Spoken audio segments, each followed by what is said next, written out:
simply not enough time to encapsulate the multifaceted fascination and phenomenon of mental disorder.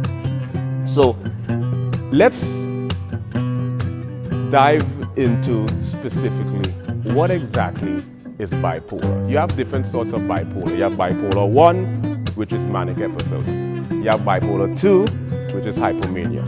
You have bipolar, the third bipolar, which is considered cyclothymia or cyclothymia. And then you have bipolar 4, which is atypical, which doesn't technically apply to any of the former. Bipolar 1 is emotional fluctuation. You have extreme polar extremities between emotions. So you're looking at euphoria and dysphoria.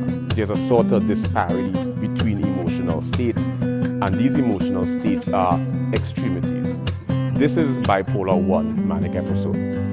Bipolar 2 hypomania is a milder version of bipolar 1 manic episode where you have these mood fluctuation between euphoria and this is modified or augmented. You know, there's greens in there as well as those beiges and the dark. A 1-point perspective, like a desert. And Simply